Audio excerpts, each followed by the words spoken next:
Hype Podcast Studios.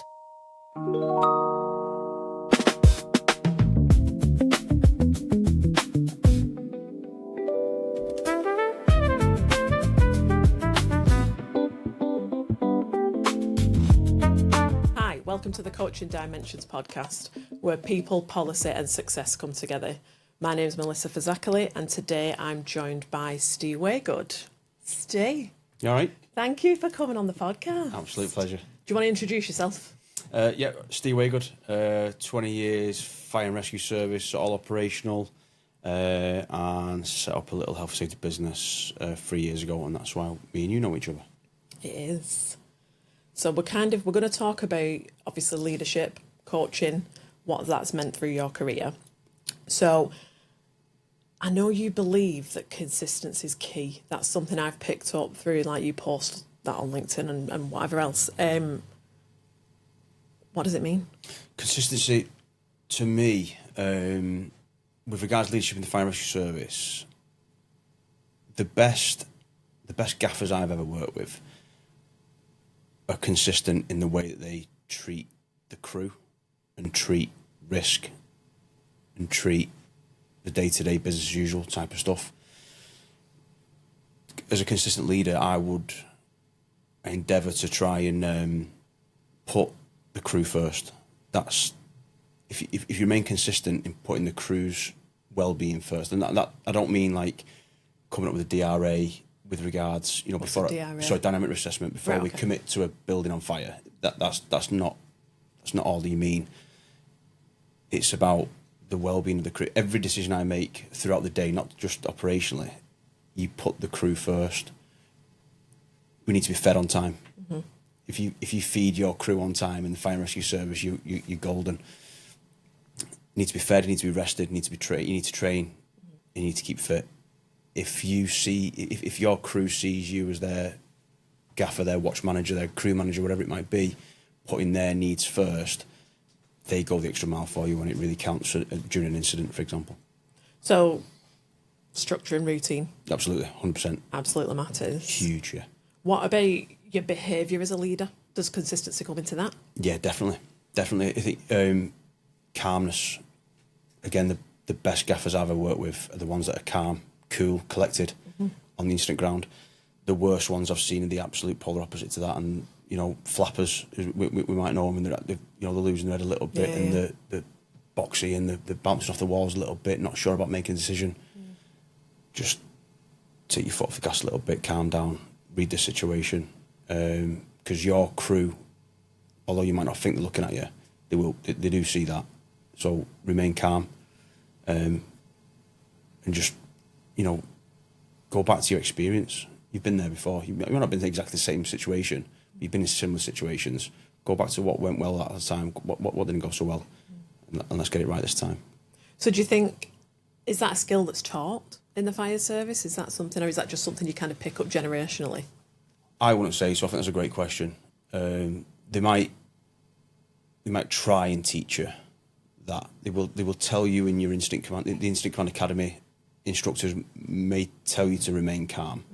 That's all well and good in it until someone's hanging out the windows or whatever.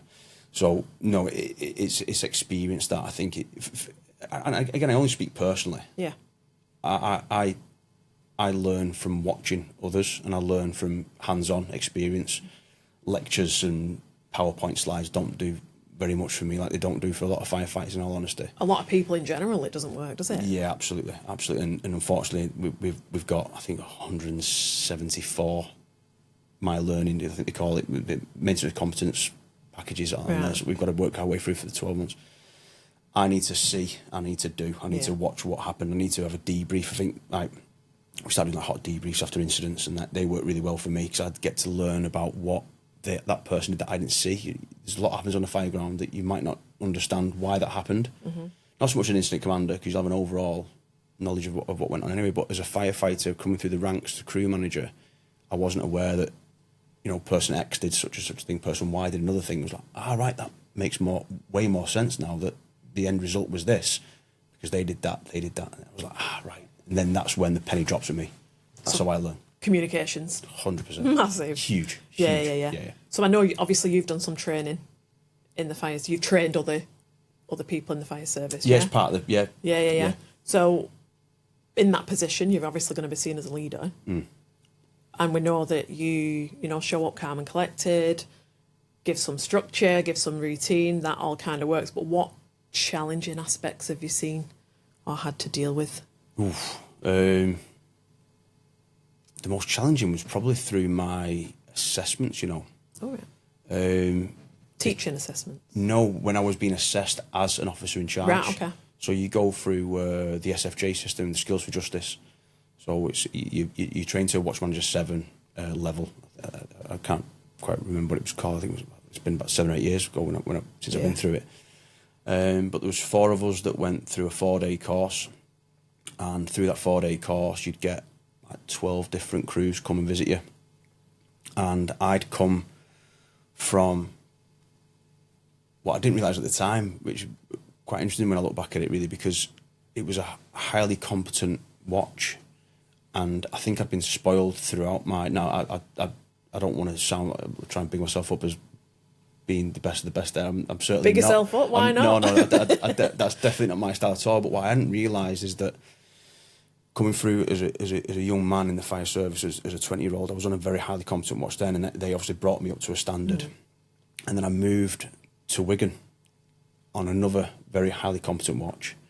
And then I went to another highly competent watch as a crew manager. So I hadn't really seen the dark side of the incompetencies. Yeah. And at that time, we had a massive influx of new personnel. And I was naive. I didn't see what was happening around the brigade at that time. So there was certain levels of what happened in the assessments where I was caught back by it. And I was stunned at what I was seeing. And I wasn't sure how to handle it during the assessment. And the assessors had clocked me clocking it. Right. And saw me going, what do I do here? Because on one of them I was 2IC second in charge. And I didn't know whether to address it, try and put it right. It wasn't safety critical as such, but I didn't want to make a song and dance about it to mess my mate up who was being assessed as the IC. Right. The incident commander, sorry. So my head was in a spin here. And he's come up to me before and he's laughing, this assessor. Yeah. He's like, we're seeing this all the time now. And, they put it right. They do the right thing. They address it afterwards to the crew that may have done, a little something and nothing thing that might have been, could have been done better. Put it that way. I'll be polite. And my head was spinning. He said, we're seeing this all the time, Steve. You're going to have to wake up and smell the roses a little bit. And when you get back to station, then you have to put it right. Right. It wasn't our crew. And that was a big eye-opener for me. Big eye-opener. I was very, very naive and I was a bit dumbstruck with it. But I learnt an awful lot in that 4 days, as did all the rest of the ICs as well. I think that's key, isn't it? Like, as we can be as successful as we want, but ultimately we learn from mistakes and we learn from being outside of that comfort zone. Yeah, I've had plenty of them. Yeah. So, obviously you training other people and you being involved in managing people, obviously high pressure situations, massively high pressure situations, you kind of, I assume, Ian, so correct me if I'm wrong, but you manage members of the public, you manage your team, you manage people behind the scenes who, might be like call centres and things like that, with like everything's kind of going on. You're going to need a different leadership style for each scenario and each person. How do you deal with that? How do you flip between?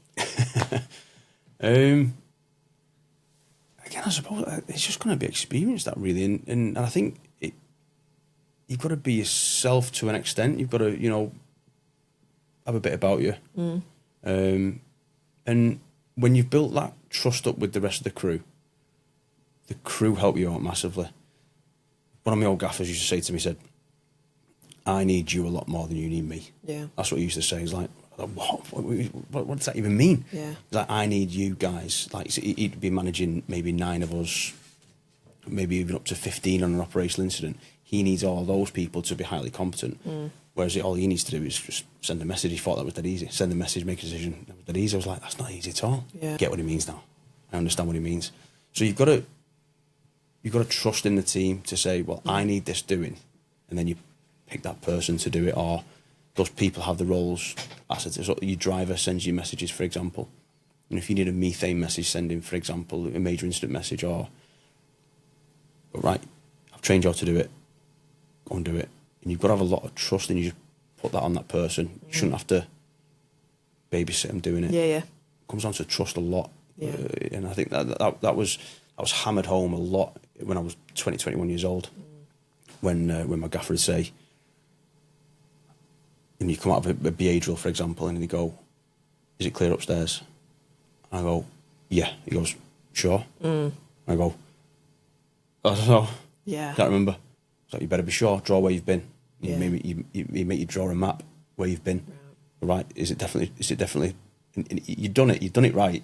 But he was always just on you to say, "Are you sure?" You've got to be sure, because I need you to be 100% certain that upstairs is clear, because I'm not going to send anyone else. So if you say it's clear, no one else is going up there. No point wasting anyone else's time.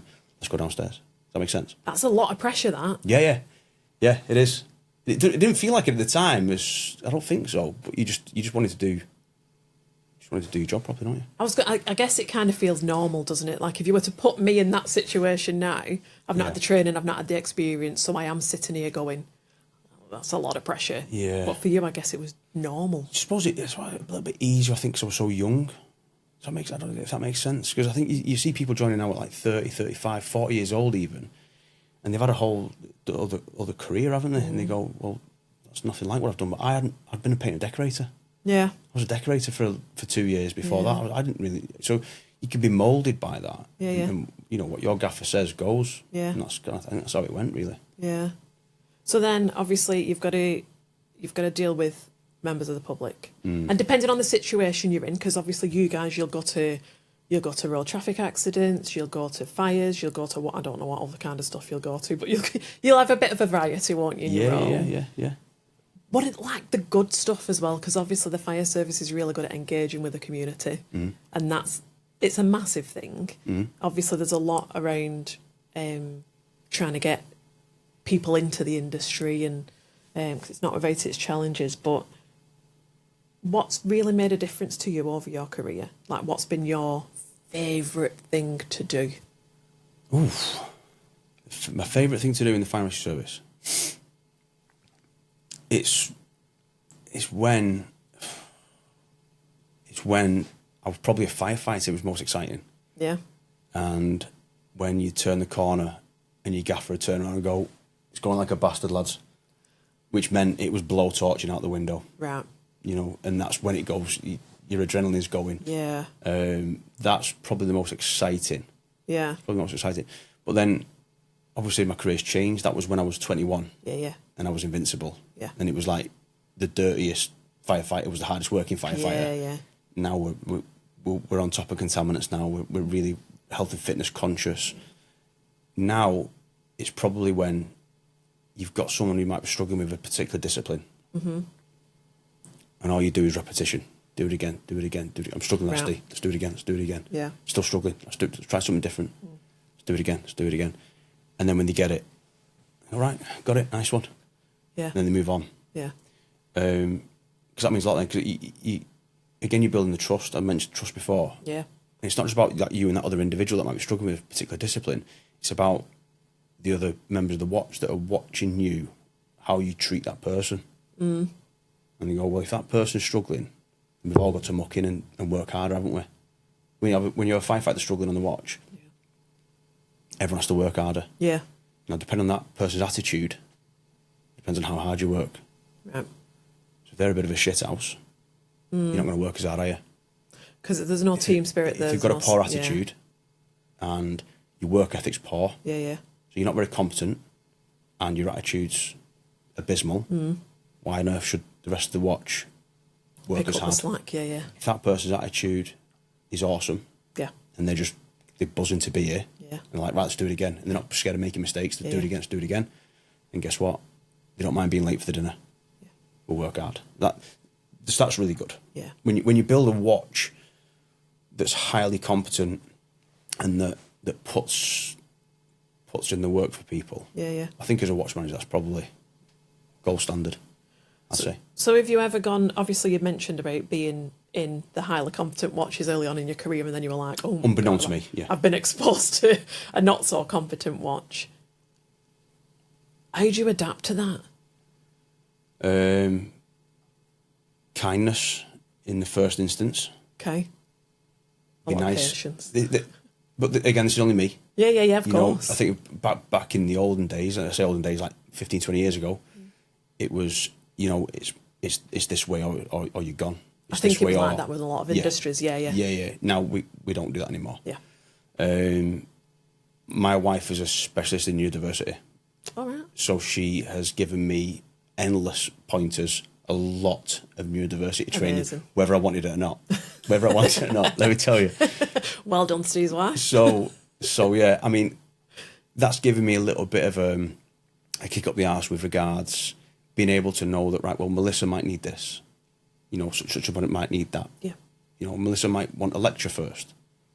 Such a body might want to go straight out there and get their hands on the tools. Someone else might want to stand back and observe, and I'll talk them through what they're doing. So I've done that before with regards BA training. You know, breathing apparatus. We've got fully blind into BA hazards, and a particular person might just not get it. They're slow. They're risk averse. They can't find the way out. So I'll go, right, okay, next drill, you stay with me, and we'll watch a competent team who've been in 10, 15 years maybe. Yeah. Let's watch how they do it. And then you see the penny drop. I remember doing it when I was younger, and I was like, right, I want to get faster. And my gaffer was like, you don't need to be that much faster. You just need to get the job done. I say, but I want to be, I'm like, I'm getting dragged from pillar to post by the experienced lads. I want to be the I want to be the person dragging everyone else, going, come on, let's hurry up. Yeah. Right, let's watch someone else how they do it then. And I watched like 20, 25-year firefighters, how they manoeuvre around a building. I was like, right, okay. Write that down, mental note. Yeah. So I was like, well, that's what I'm going to do then. And I'm going to take my inexperienced firefighters, get them to watch an experienced crew. Got you. It doesn't happen very often, that. Yeah. And that seems to work really nicely. So you just try all these different, and I've got my limitations. Everyone's got the limits with regards how patient we can possibly be and how competent we are in. Yeah, of course. In trying these different things and making that penny drop. But I'd like to think I've had a pretty good record of working out different ways of doing things. But again, I have been spoiled. I've been spoiled by the crews I've had so far. That's good though. That's really nice. You can bring it on for me, yeah, absolutely. Yeah. I'll take them any day. Have you had, obviously, without naming anybody or any places or anything, but if you had like a particular instance where you said like the penny dropped, have you had an instance where you were like, yes, this is amazing? Yeah, I think probably my first post as watch manager, where someone was struggling with a particular injury, or so they were saying they were struggling with a particular injury, and I picked up that I didn't think they were necessarily telling the truth. I think they might have been blaming a fake injury on incompetence. I think they were trying to cover up a little bit of, I'm not so sure about that because of this. So a little one-to-one. Yeah. An informal development plan. So I think we normally have to formalise most development plans and get it all written down and get it all on the intranet system, whatever it is. And all formal. Yeah. And there's a place for that. Yeah. I understand that. But this time I was a little one-to-one and dug a little bit deeper. Went and did the drill the next day. And everything seemed to be okay. I think it might have just been that. That person, I think, needed an arm around the shoulder. And I think that's what... I didn't get that when I was younger. And I think I probably wanted that at some time from some people. I don't know. I'm not sure. Maybe I'm a bit of a mix, me. Sometimes I'd want a... Well done, lad. Yeah. And sometimes I'd just... If you weren't getting a bollocking, you've probably done it right. Yeah, you know what I mean? yeah. So I think this guy just wanted a bit of an arm around the shoulder to understand what was going on and why. And then another one was probably a better example than that, to be honest. Was we used to have guidelines in BA. We would be tasked with a big commercial premises you'd be tasked with laying a guideline. And a guideline is a quite a thin piece of rope with little tabs on it to show directions in and out of the building. Terrible, dangerous bit of kit. Most firefighter fatalities, I think, are involving using guidelines because it's an absolute nightmare. Another story from the podcast, maybe. And this particular gentleman was an ex-rugby player. Yeah. And we sent him in, and I could see he was struggling with it. But obviously, you let him progress, you let him struggle almost because he's got to learn, like everyone else does. And at the end of the drill, he'd not progressed very far into the building. He'd come out a bit flustered, pissed off. Yeah. I understood that because he was like, I just don't understand the point, Steve. What's the need for this? That hadn't been explained to him properly, and I was there visiting as a watch manager at the time. I think I just did a month there on a temporary. He said, it just seems pointless. I've not progressed. Yeah. I've been in there 35 minutes. I've got nowhere left. I'm sweating my back out. What's the point? I said, but you've done 10 minutes of laying that guideline. Really, you've been in there 35 minutes. You've laid X amount of metres of guideline. But now think about the next crew. The guideline is then to provide a safe access and egress for the next crew. Yeah. All right. So it might take you 35 minutes to traverse that building and lay that guideline. But the next guy's going in, we're going to do it in 5 minutes. Yeah. It's like, you can even hear it. Yeah, you dink. Yeah. So that was a good one. Yeah. Really enjoyed that one. I didn't expect that either, really. 6'4", massive. It was like, now listen here, you know what I mean? This is what's happening. But I heard once, and I don't know where it's from, and it might be a famous line from someone, but I heard once that people only ever act out of love or fear. All right, yeah.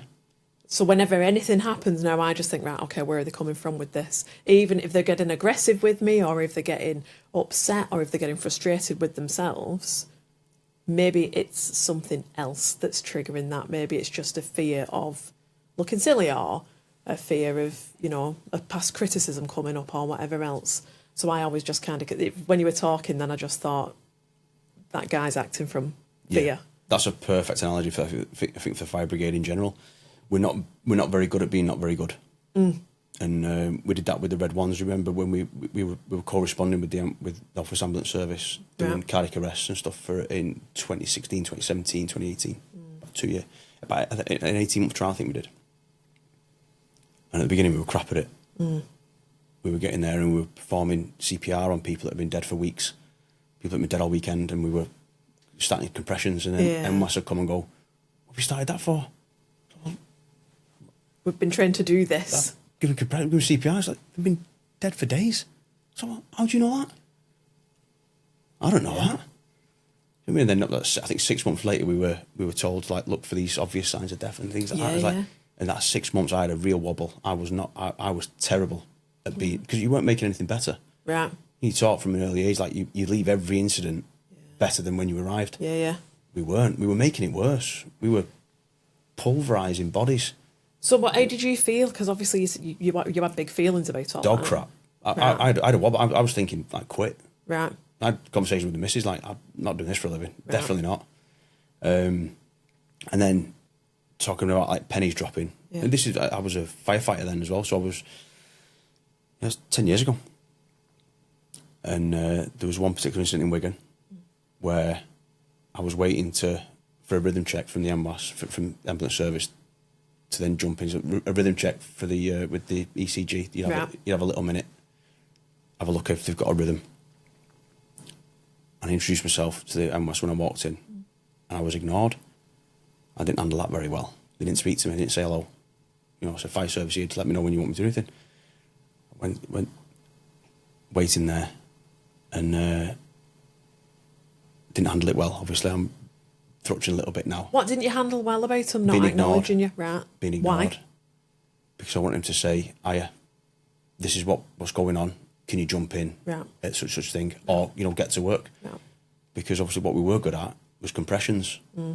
Manual labour. Physically fit, yeah. You know what I mean? Yeah. You get 4 or 5 firefighters waiting to do compressions, then the MWAS can deliver the drugs, the adrenaline. Yeah. Provide it's clinical care. Tiring doing them compressions as well, yeah. If you do that for 2 minutes, for real, you feel it. Yeah. So I'm seething now. So I've been ignored, Yeah. and I'm ready to work. And I wasn't enjoying them anyway. So I don't enjoy turning out to them, for one.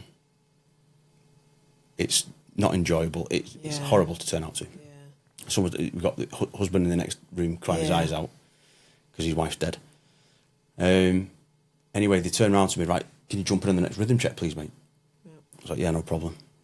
And I start stretching, unconsciously. Right. I start limbering up, like stretching. Right. And my mate see me in the doorway, and he's gone, crying his eyes out, laughing.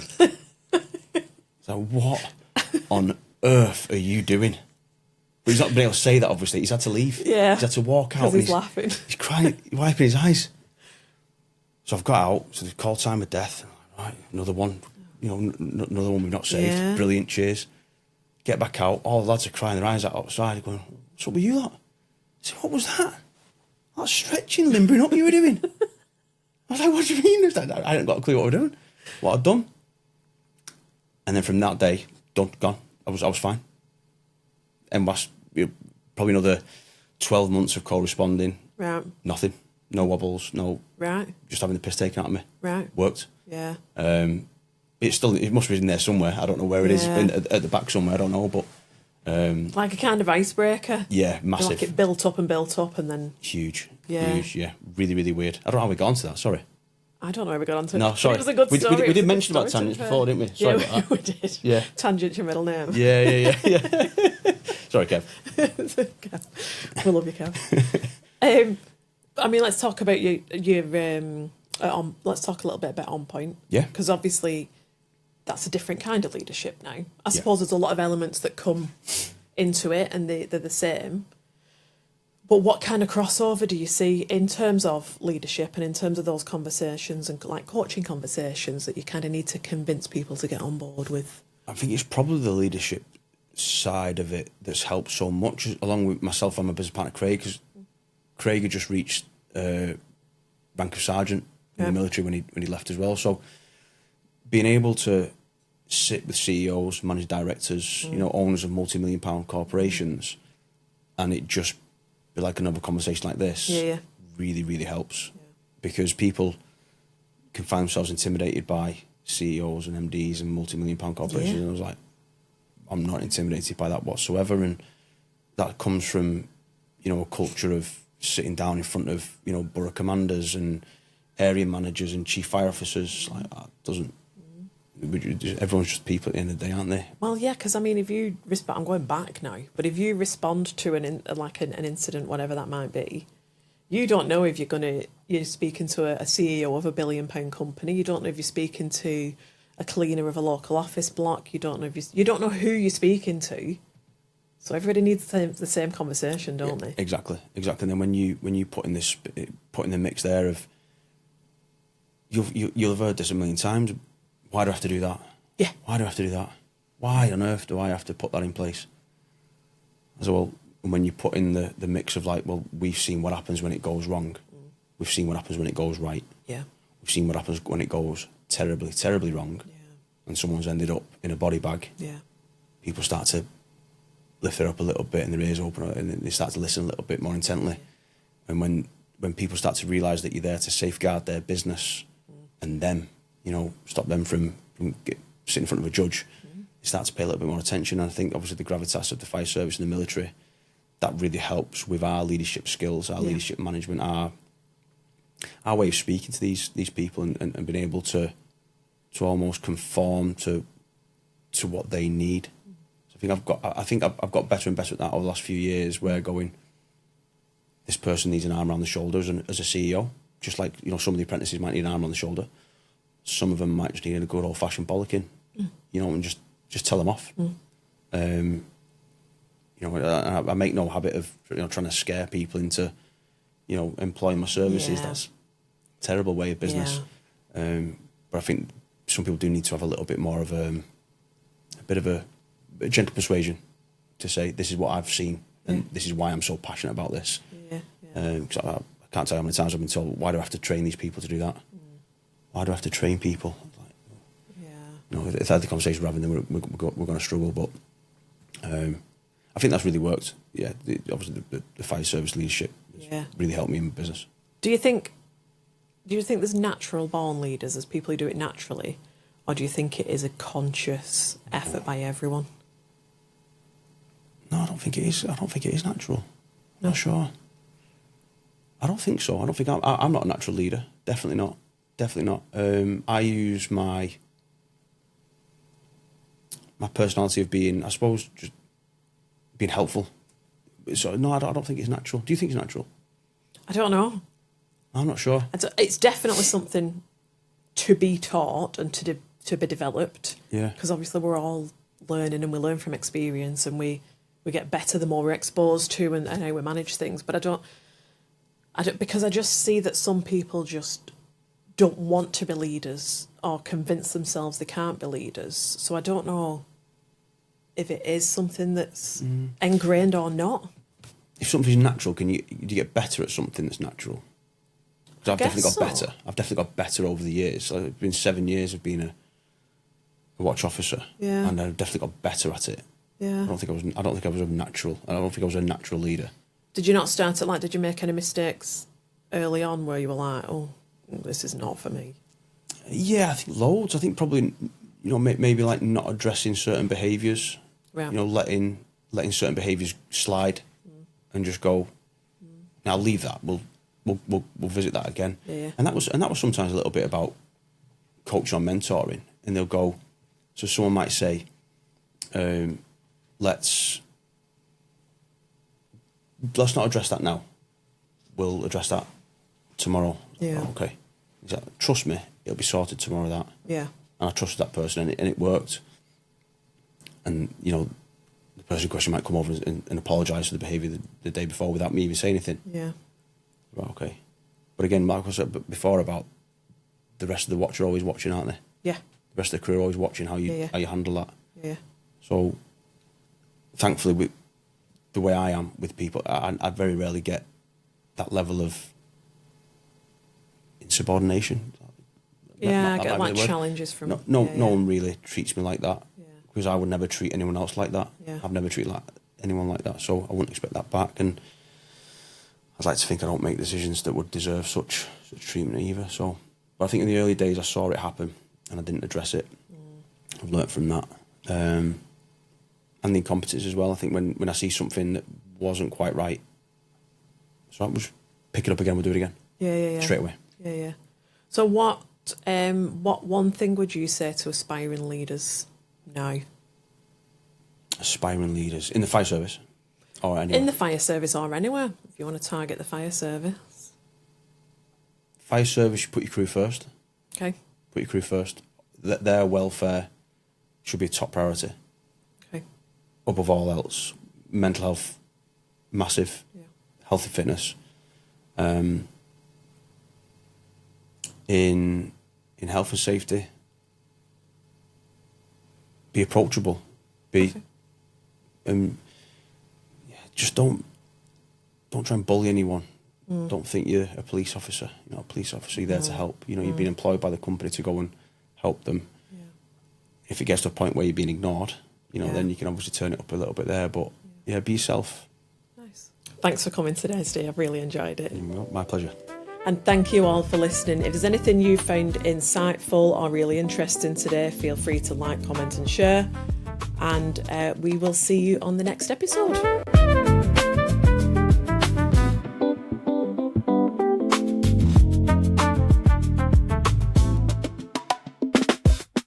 He was all right, Stu, wasn't he? If you want to learn more about improving your own leadership and coaching styles, feel free to click the link and get your free downloadable content.